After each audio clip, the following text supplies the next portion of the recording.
First, there are many profound processes, but first thing is, see, if I think what I'm thinking is very smart, can I give it up? If I say this is stupid, then I'll distance myself. If I think I'm very smart, I'm thinking my thoughts are very, very profound and smart thoughts, can I give it up? No way to give it up, isn't it? So this is the first step you do, that whatever brilliant thought you have, your brilliance is only because there are some dumb people around you. Hello? Yes or no? See, right now you say, you call your phone a smartphone. When do you call somebody smart? Only if they're smarter than you, isn't it? Hello?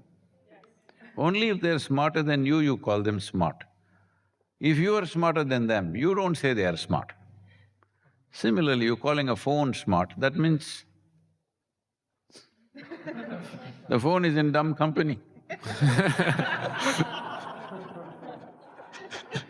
So, whatever the smartest thought you have doesn't even account for a tiny minuscule of this cosmos, isn't it? If you read all the libraries on the planet, still what you know is a minuscule in this cosmos.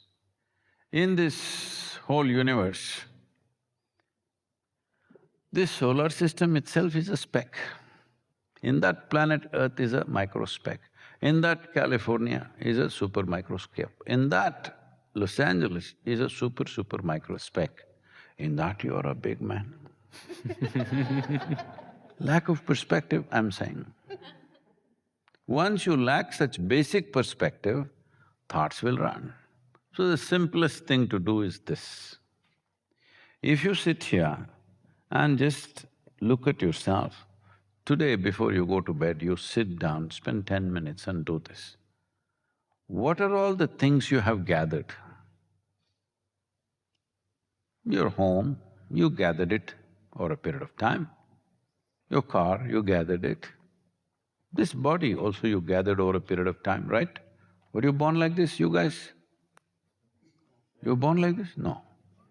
Slowly you gathered. So your body you gathered, whatever the content of the mind you gathered, people around you gathered, everything gathered. Everything that you have gathered, just keep it aside, don't give it up, don't throw it out.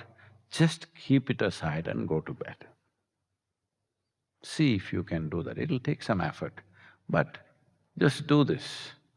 One day when you go to bed and wake up, you will wake up like a new being. Everything that you have gathered, you don't have to give it up. Just keep it aside for the night and sleep. But you're not even able to keep the phone aside, you have to sleep with it. Hello? Forget about your mind. So make an effort, 10 minutes you spend today, gradually the time can be reduced to 2 minutes. 2 minutes in the night, sit there, keep everything aside and sleep. Initially it looks like a ridiculous exercise. One day when you just manage to do that and sleep, morning you wake up, you're boom. Just do that, simple.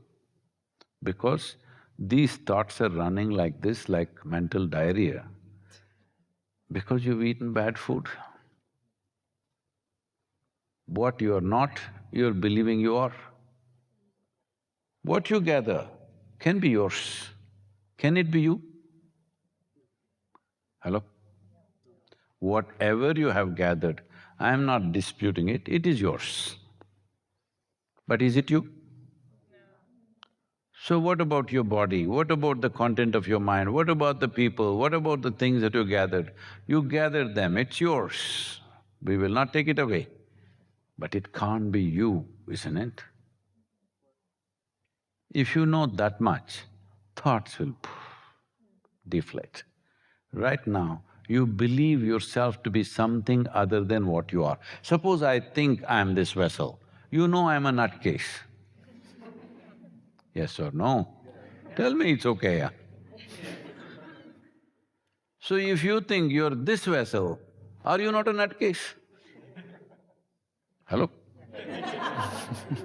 So when you're a nutcase, your thoughts will run like that, because things are loose. So what is you, what is not you? You don't know what is you. At least what is not you, keep it aside. What is not you, just keep it aside.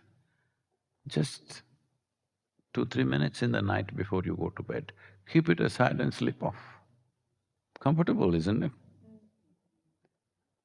You will see, thoughts will just fall away, because only if you identify yourself with something that you're not, these thoughts will run away wild like this. Otherwise they will not. They cannot, because there's no fuel. We are not trying to apply brakes because there are no brakes on your mind. Switch off the ignition and sit, it will stop. Little roll. I think in that direct perception of who we are and who we're not, the liberation becomes realized, and you speak to Rananabandha as the accumulation of energies that aren't essentially ours. And so for those of us that want to separate ourselves from the noise that we've accumulated internally, externally, how important is it to reflect on what that is and how we can be mindful of that moving forward? We're in California, we shouldn't talk about Rananabandha. People can't live without hugging each other 10 times a day. Hello? I think that's why it's important. 10 is too little, you see. So, see, outside is not the problem. Outside we can do what is needed. So we are within ourselves, which is the issue. Whatever we are doing, is it being driven by something or are you driving it? This much you can observe, isn't it? Everybody asks me, Sadhguru, what drives you? God damn it, do I look like somebody is driving me? I drive myself to the extent that I want. Nobody and nothing drives me. No, what inspires you? I'm not inspired. I'm essentially lazy. I'm doing things because it's needed, everybody's hungry, so you do something. Well, it'll do something means it'll become 16, 18 hours a day, 7 days of the week, 43 years it's on. But I may die of exhaustion, but I'll not die of stress, that's for 100%. I may die of exhaustion. Every day I'm pushing myself like that on everything.